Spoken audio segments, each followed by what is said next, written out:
Myself Shailesh Rahane and I welcome you all on behalf of Saraswat International Academy. Students, today we will learn chapter number 7, Java Basics, part 5. In last session, we learned types of operator. Right? Now, in this session, we are going to learn the next operator. The name of that operator is shorthand assignment operator. Before that, we learn arithmetic operator, logical operator, conditional operator. Now, in this session, we are going to learn operator as well as typecast. So, first of all, what is assignment operator, student? Shorthand assignment operator, it means, suppose, first we will learn this topic and then I will explain you practically. Java also supports shorthand version of assignment. It saves the typing time. It takes the form variable operator equal to expression. Its effect is same as variable equal to variable operator expression. Here the operator should be binary operator using two operands. Student, ये पढ़ के आपको confusion होगा, मैं आपको easy way से समझाता हूँ. यहाँ पे शॉर्ट हैंड असाइनमेंट ऑपरेटर क्या होता है. Suppose I am writing here a equal to 2, right, and here I am writing b equal to 5, और यहाँ पे अगर मैं लिखता हूँ suppose c equal to a plus b, तो स्टूडेंट c का आंसर क्या होगा, तो c equal to आंसर आएगा आपका 7. ये आपको नॉर्मली पता है, बट अभी शॉर्ट हैंड असाइनमेंट ऑपरेटर को कैसे यूज करना है हमें. सपोज अगर मैं यहाँ पे लिखता हूँ a equal to a plus b, अब इसका आंसर क्या आना चाहिए स्टूडेंट, तो a equal to a plus b, a की वैल्यू है 2 प्लस b की वैल्यू है 5, तो इसका आंसर आएगा 7. बट फिर अभी अपडेटेड जो वैल्यू रहेगी a की वो रहेगी 7. अब मैं अगर लिखता हूं यहाँ पे a equal to a plus 3, okay, then what is the value of a. अब a की वैल्यू होगी स्टूडेंट 10, ओके. बट यही चीज अगर हम लोग यहाँ पे बोलते हैं कि शॉर्ट हैंड असाइनमेंट ऑपरेटर कैसे वर्क करता है, तो ये सेम चीज मैं इस तरीके से लिखता हूं a प्लस इक्वल टू 3, यानी इसका मतलब यही होता है a equal to a plus 3. तो चाहे आप इस वे से यूज करो या इस वे से यूज करो, दोनों का मतलब यही सेम होता है. इसको बोला जाता है शॉर्ट हैंड असाइनमेंट ऑपरेटर. अब यहाँ पे समझते हैं, देखो जैसे इन्होंने लिखा है a equal to a plus b, तो इसको हम लोग ऐसे भी लिख सकते हैं a equal to a plus b, यानी यहाँ पे ये ऊपर का जो एग्जाम्पल है इसको हम लोग ऐसे भी लिख सकते हैं a plus equal to b, यानी इसका मतलब होता है a equal to a plus b. समझ में आया स्टूडेंट. तो यहाँ पे while expression q and n equal to p is same as expression q equal to q and p, ये लॉन्ग में बताया, ये short hand operator assignment operator use करके बताया गया.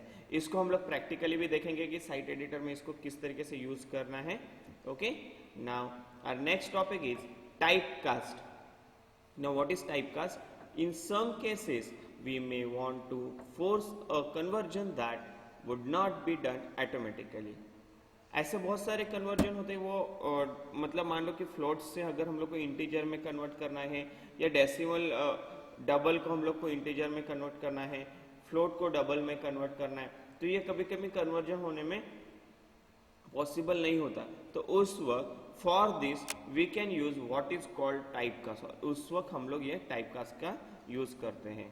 और typecast is indicated by putting a type name in parenthesis before the value we want to convert, thus it takes a form, यानी data type लिख के उसका एक्सप्रेशन. जैसे कि मान लो यहाँ पे एक एग्जांपल भी समझा हुआ है, इंटीजर a की जो वैल्यू है वो इंटीजर डेटा टाइप है, और b का जो डेटा टाइप है वो है शॉर्ट. अभी यहाँ पे a की वैल्यू 17 है, राइट, और b इक्वल टू अगर मैं a लिखता हूँ सपोज, तो b तो एक्चुअली शॉर्ट नाम का डेटा टाइप है, a का मेरा इंटीजर है, तो मुझे क्या करना रहेगा, मेरे को अगर मैं b को यूज कर रहा हूँ यहाँ पे इक्वल टू में, तो a को भी मेरे को कन्वर्ट करना है शॉर्ट में, इसीलिए मैं इसको ब्रैकेट में लिखूंगा पहले शॉर्ट और बाद में लिखेंगे a। यानी अभी ये जो वैल्यू कंसिडर करेगा b इक्वल टू 17, ये एज अ डेटा टाइप क्या कंसिडर करेगा स्टूडेंट? 17। जो वैल्यू है b की वो as a short data type के थ्रू कंसिडर होगी। यानी टाइप कास्टिंग समझ में आया। अब यहाँ पे मैं और एक एग्जांपल आपको समझाता हूँ। Suppose like example here I am writing integer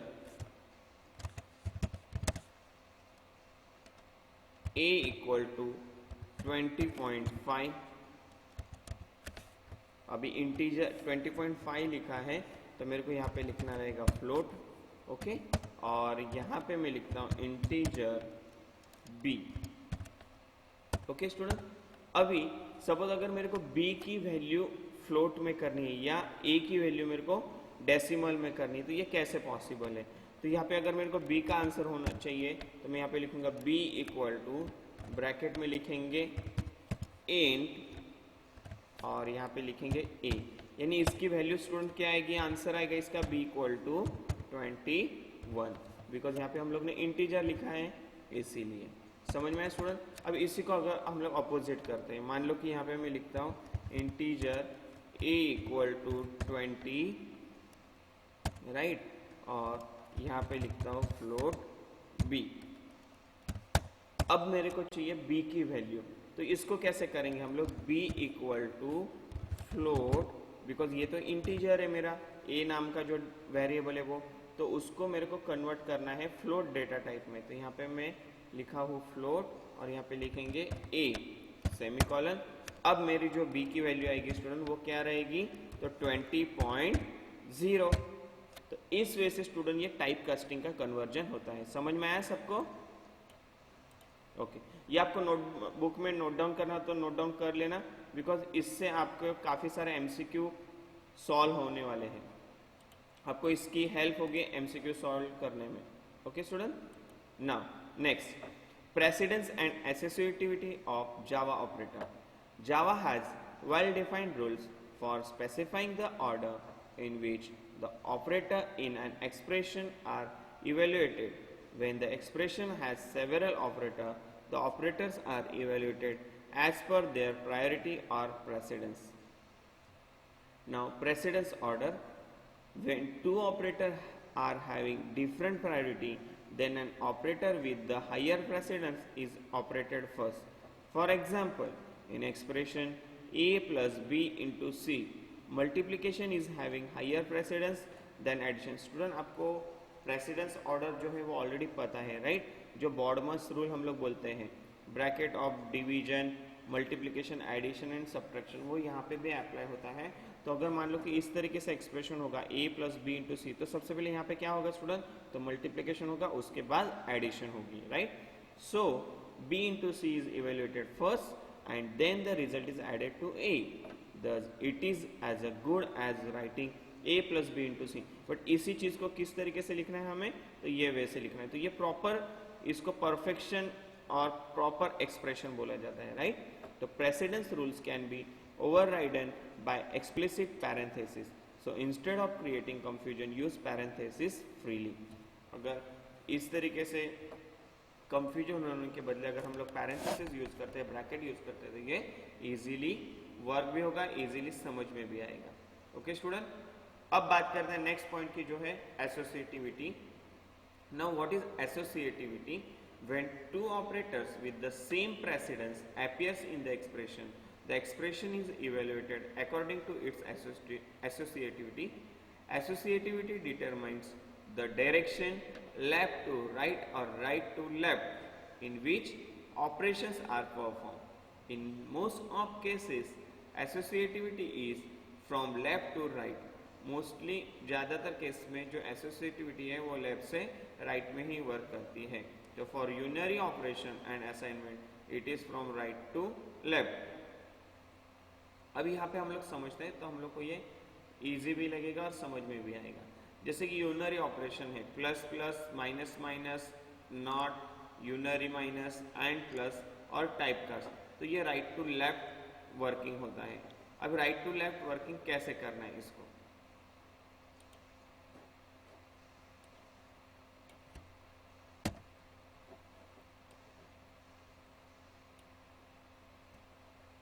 अब मैं यहाँ पे लिखता हूँ सपोज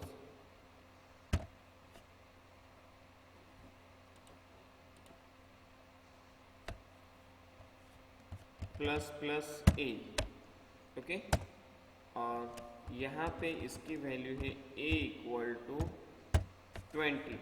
तो स्टूडेंट प्लस प्लस ए लिखने की वजह से यहाँ पे मैंने आपको लास्ट लेक्चर में इंक्रीमेंट और डिक्रीमेंट ऑपरेटर के बारे में बताया था। इंक्रीमेंट और डिक्रीमेंट ऑपरेटर यानी क्या होता है, इंक्रीमेंट डिक्रीमेंट में दो टाइप होते हैं। इंक्रीमेंट ऑपरेटर में प्री इंक्रीमेंट और पोस्ट इंक्रीमेंट, ओके। अब ये समझ लेना पोस्ट इंक्रीमेंट और प्री इंक्रीमेंट क्या है। तो सबसे पहले यहाँ पे बात करते हैं हम लोग प्री इंक्रीमेंट की। अगर यहाँ पे वैल्यू है सपोज a इक्वल टू 20, तो प्लस प्लस a की वजह से a का आंसर आएगा 21, जिसको हम लोग बोलेंगे प्री इंक्रीमेंट। और a प्लस प्लस होने की वजह से अगर सपोज ये नहीं लिखा है हम लोग ने और a प्लस प्लस डायरेक्ट है तो a का आंसर आएगा 20। क्यों? बिकॉज यहाँ पे पोस्ट इंक्रीमेंट है, पहले वेरिएबल है, बाद में एक ऐड हो रहा है। बट ये जो एक ऐड हो रहा है ये साइड एडिटर के अंदर या कोई भी आप जावा का प्रोग्राम यूज करते हैं उसके अंदर ये कंपाइलर में प्रोसेस होती है, उसके बाद रिजल्ट आता है।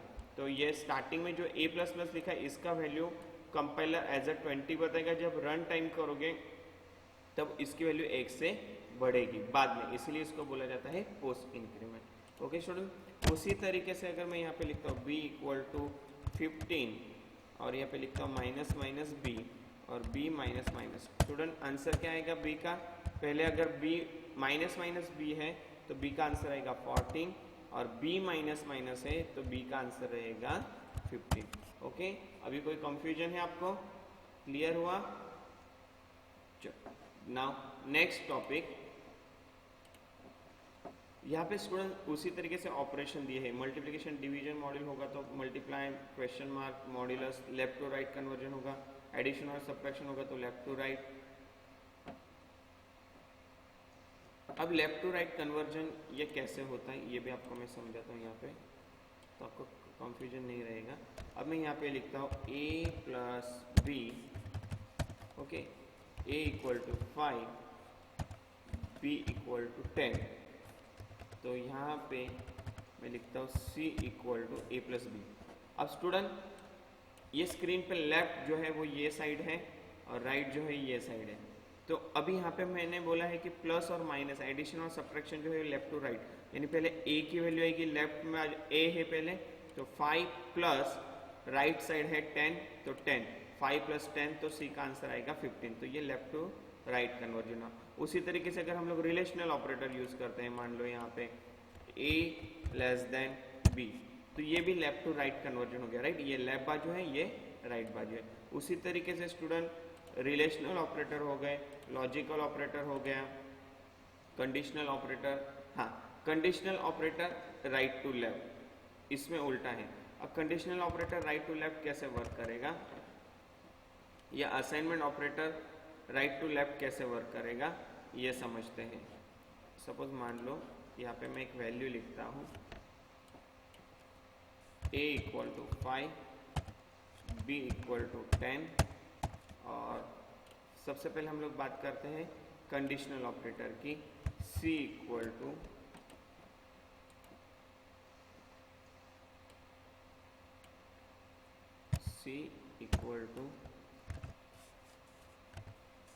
a greater than b, question mark a colon b। Okay, अब स्टूडेंट यहाँ पे सबसे पहले ये चेक होगा कि जिस तरीके से लेस देन या ग्रेटर देन है तो इसमें लेफ्ट टू राइट का रूल पहले अप्लाई होगा। तो यहाँ पे left to right rule apply करेंगे, फिर इसमें से जो आंसर आएगा उसको चेक करने के लिए वापस राइट टू लेफ्ट जाएगा। यानी suppose a greater than b, is it true और फॉल्स, तो 5 ग्रेटर देन 10 इज फॉल्स। तो पहले यहाँ से चेक करते वो आएगा, पहले b लेगा, b यानी आपका फॉल्स है, a यानी ट्रू है, तो वो b को लिखेगा। मान लो कि यहाँ पे 15 रहता, फिर भी वो चेक करते हो कैसे करता, 15 ग्रेटर देन 10, ट्रू और फॉल्स, ट्रू। तो पहले वो यहाँ से आएगा, उसको ट्रू यहाँ पे नहीं मिला, यहाँ पे ट्रू मिला, तो यहाँ पे वो ट्रू आंसर राइट करेगा। समझ में आया स्टूडेंट? अभी इसी को हम लोग दूसरे वे से देखते हैं, असाइनमेंट ऑपरेटर। अब यहाँ पे assignment operator, short hand operator जो बोला जाता है वो भी हम लोग यहाँ पे समझते हैं। a plus equal to b, इसका मतलब होता है a equal to a plus b. तो इस चीज़ में जो कंप्यूटर प्रोग्रामिंग में जो वर्किंग होता है स्टूडेंट, वो राइट टू लेफ्ट होगा, राइट टू लेफ्ट एसोसिएटिविटी के हिसाब से। समझ में आया student? Now for example x equal to y equal to z equal to 7 is treated as x equal to y equal to z equal to 7, living all three variable with the value 7। This is due to right to left associativity. अब इसमें right to left associativity से z की value जो 7 है वही बाद में y को हुई, वही बाद में x को भी असाइन हुई, तो इसीलिए इसको बोला जाता है राइट टू लेफ्ट एसोसिएटिविटी और assignment operator. Remember that an assignment is an operator, so assignment statement evaluate to the value on the right hand side expression. Student ये देखो यहाँ पे भी उन्होंने बताया है ये राइट हैंड साइड से कैसे वर्क करता है असाइनमेंट ऑपरेटर। तो 7 जो है वो पहले z को असाइन हुआ, फिर z y को असाइन हुआ, फिर y x को असाइन हुआ, तो it evaluate z equal to 7 first. This assign value 7 to variable z and the value of expression z equal to 7 is also 7, so which is making the expression x equal to y equal to also 7. On the other hand, 72 divided by 2 divided by 3 is treated as 72 divided by 2 divided by 3 since the divide operator has left to right.